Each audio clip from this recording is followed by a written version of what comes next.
How can regular working people like us, how can we fix our broken financial system to redirect the wealth and power of big banks, traditional corporations, and the super rich to us regular working people without using politicians or regulations? This is the question we ask on the Crowd Effect podcast. I am your host, Paul Lovejoy, activist investment advisor at Stakeholder Enterprise. So, how do we fix our broken financial system? Well, I came up with a three-part strategy to do just that. The first part is that we need to have a vehicle of change. So, if you're trying to fix something that's broken, you're going to need a tool to fix it, right? Well, that's what a vehicle of change is. It's a tool to fix something that's broken. The second part is we need to have a framework of how to use this vehicle. So if you're using a tool to fix something that's broken, you need to know how to use the tools that are available to you. On top of that, you need to have some sort of instruction or design of where you're going to go to fix it. The third step is having a method of reaction. So if there is someone standing in our way trying to prevent us from fixing whatever's broken, well, we need to be able to react in a way that keeps us on track. There are many things out there that are out of our control. And if we don't react in the right way, then we're going to get thrown off track. That's why it's important to have a method of being able to control our reactions. Now, I could go ahead and say what the vehicle of change, I can tell you what the framework is, and I can also tell you the method, but you're not going to believe me. Why? Well, you haven't learned or earned it. And so that's what I want to be doing here. I want to tell you my own journey, my own experiences, so that you can understand where I'm coming from. And hopefully, you too will see that, yes, this three-part strategy is how we fix our broken financial system. Or maybe you'll see a different way to fix our broken financial system because there are many different paths to get to a top of a mountain. Or the cliche expression, there's more than one way to skin a cat, which I don't like that expression. I've never seen a cat skinned, and it just sounds not like nothing I want to be a part of. Anyways, so today I'm going to talk about how I learned and earned this vehicle of change, this tool that we need to use to fix our broken financial system. So during the COVID-19 pandemic, I just recently uh, became unemployed 2 months prior, and I was looking for what my next step was. My previous employment was that I was working at a wealth strategy company, and it wasn't a good fit for me. I had to routinely deny people services because they didn't make enough net income. None of that set well with me. I was now at a point where I needed to look for something else to get into. Well, the world shut down a few months later, and now I was in a position where my kids were at home, and now was able to take care of them and stay home with them. Now, I am a really, really lucky individual.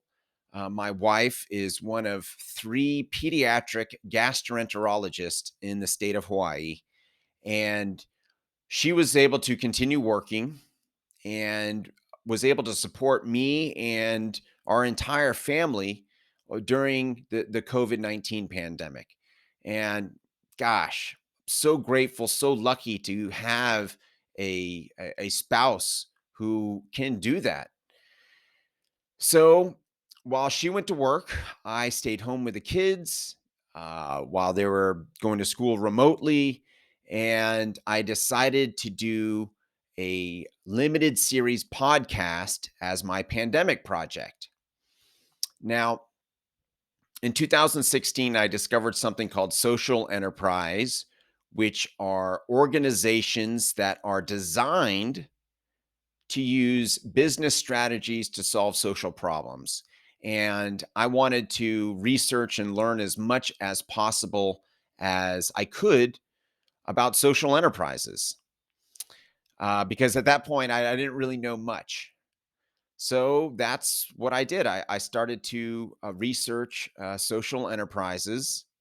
And what I uncovered was that social enterprise is just one of many different market based approaches to solving social and environmental problems.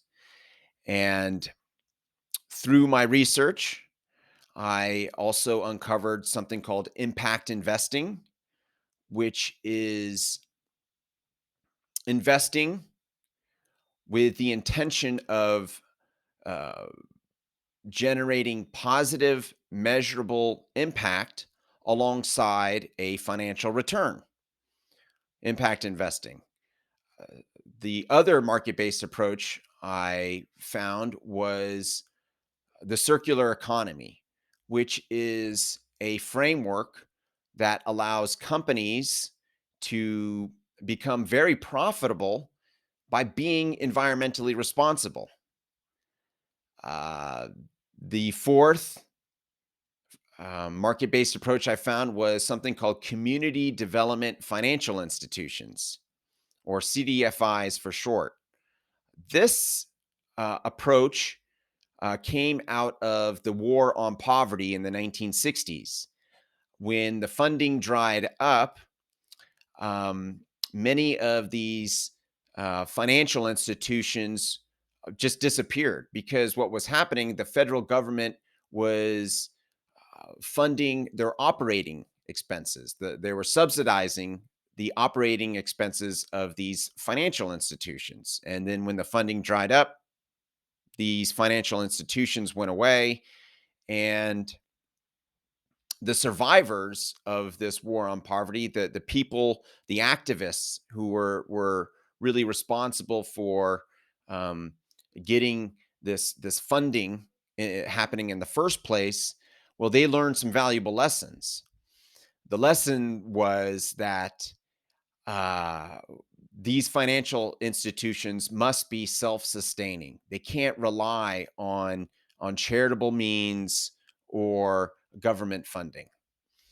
So people like Clifford Rosenthal, um, which he documented in his book Democratizing Finance, showed how him and alongside mainly faith-based investors um, invested in these community development financial institutions. And through trial and error and staying in making things profitable for these credit unions, loan funds, community banks, and venture capital firms, all with um, the mission of developing communities, and not just any communities, but communities that are impoverished, that are disenfranchised, mainly minority communities that uh, have been disrespected and have been um, gosh, I'm blanking on the word here, discriminated against. So um, these financial institutions, they became self-sustaining, and they were making positive change in communities. And in the 70s and 80s, they were all on their own, with faith-based investors leading the way in investing. And these faith-based investors were getting returns on their investments. In a way, this is exactly what impact investing is. You had these faith-based investors um, making these impact investments, and in the 90s, the CDFIs got a federal designation, and there was the CDFI Act was passed in 1994, giving them this designation and also granting cash awards to self-sustaining institutions to give a boost, an injection to really accelerate their mission. And so this really learning about um, this movement of CDFIs really took me into a really interesting place, because I saw that yes, it is possible to have financial institutions uh, fix broken systems, and it's through a market based approach. And you don't they weren't relying or using regulations or politicians to fix this. Now, is it still a problem? Yes, it's a huge problem still. Communities haven't been developed. It, the discrimination has been going on for thousands of years. The rich have been keeping themselves insulated for thousands of years and not allowing um, the masses to kind of um, get a piece of the pie. Now, it's gotten better over the years. Democracy has been huge for this. Also, with capitalism coming into play, that played a major role. But capitalism has some huge downsides. Now, I see capitalism as this powerful force, and there's two sides of this. It's kind of like the Force from Star Wars, with these two sides. Now, the dark side of capitalism is represented by greed, income inequality, and corporate bottom line.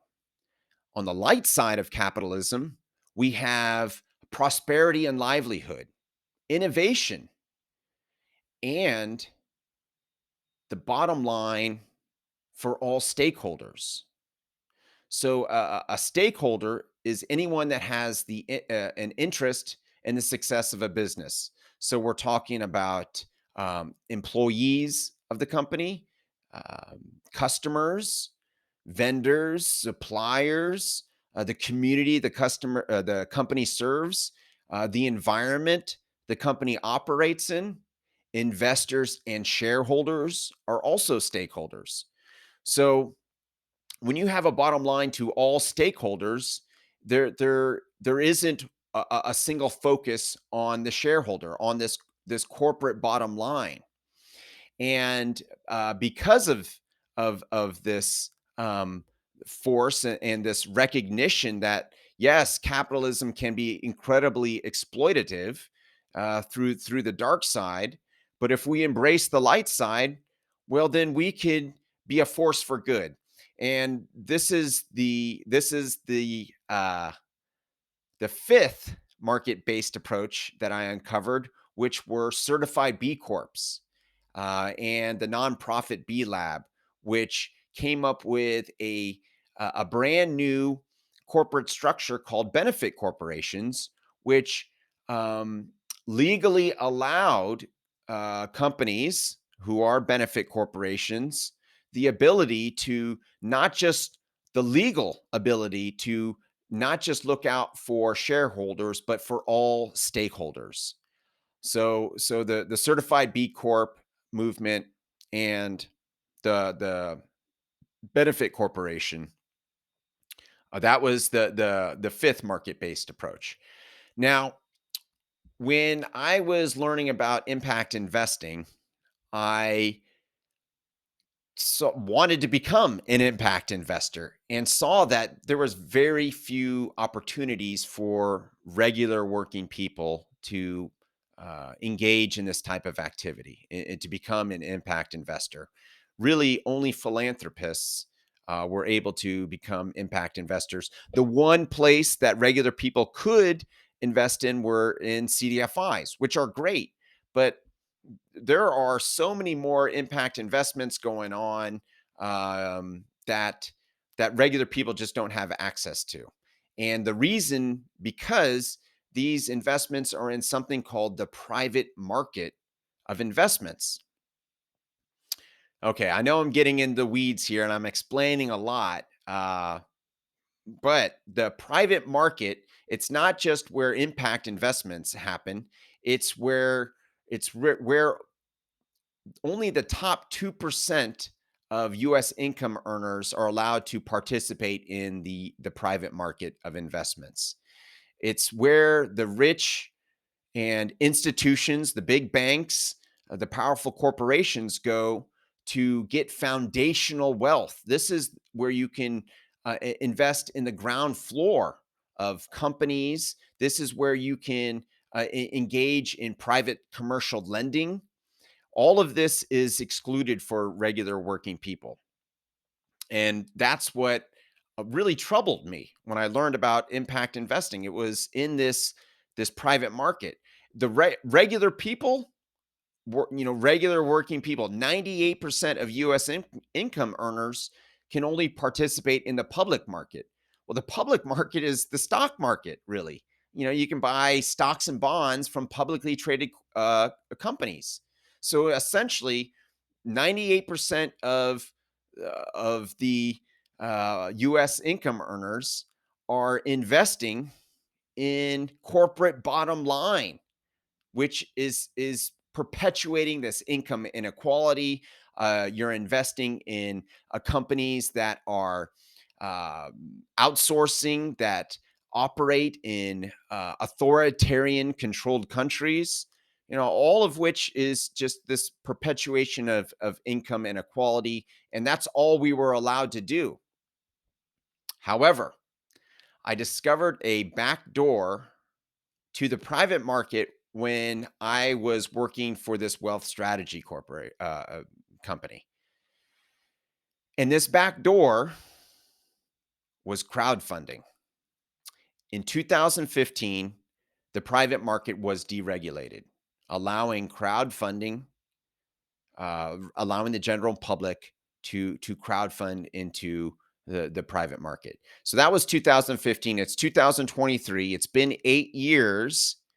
And now we have crowdfunding, crowd investing platforms that have become well established, and they operate in a way that allows regular working people the opportunity to engage in this foundational wealth, an opportunity to invest in startup companies that now look out for all stakeholders, that don't just have this shareholder bottom line.